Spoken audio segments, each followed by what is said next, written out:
Are you not risking losing public sympathy when you are going to make demands on the very money that is meant to keep businesses alive so that workers can still be employed, particularly those that are not employed in government?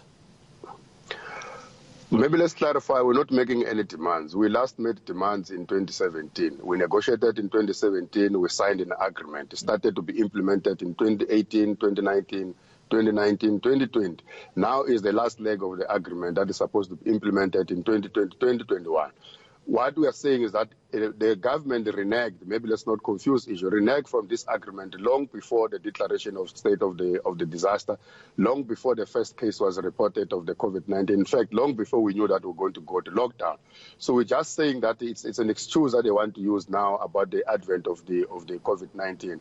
But the point we're making is that we have given the employer a number of areas from which they can source the funds in order to finance this last leg of agreement, because there's no way that we're going to have an engagement on an already signed agreement. We were preparing ourselves to get mandates from our members in terms of the next round of negotiations that's supposed to be concluded now and be implemented 1st of April 2021. But we are now here finding ourselves having to negotiate something that was negotiated for 10 months and signed and implemented for 2 years. So it's That's obvious. What we are saying that. So it's obvious, therefore, Mr. Shingange, that you are not satisfied with the process that has been before the Public Service Coordinating Bargaining Council.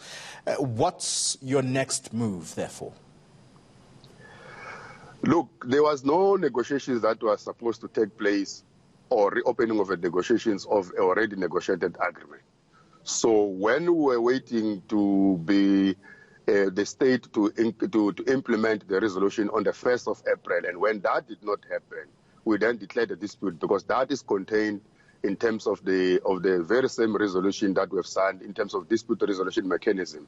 That is contained in terms of the Labour Relations Act, and in terms of the dispute, we were at the conciliation level where the employer and the unions mediated by the CCMA were supposed to, by the commissioner appointed from the CCMA, were supposed to find one another.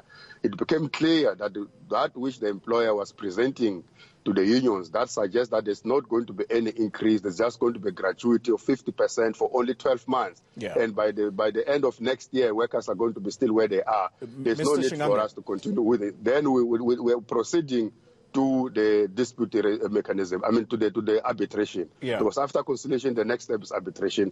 We're hoping that the arbitrator will rule in favor of the union, and we're going to go for labor court in order to enforce the agreement. Now, just as a final question to you, and very briefly, please, government has said quite clearly through the finance minister that it cannot afford the salary increases that workers are looking for.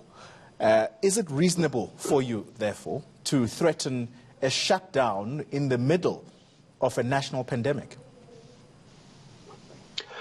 Well, the shutdown was threatened long before the pandemic. That's a point we want to emphasize, that the minister, when he raised this thing, it has nothing to do with the pandemic. That's one. Two, you must remember that this is a 3-year agreement that was signed when workers did not want a 3-year. Workers always preferred to have a year-on-year agreement. But the employer pleaded that they want a 3-year agreement in order to give them a breathing space in order for them to be able to budget. The 32 billion that are talking to us now is something that was budgeted in 2018.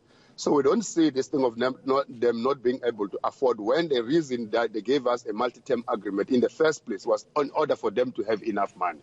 All right. Thank you very much. Mike Shingange talking to us from Tzaneen there.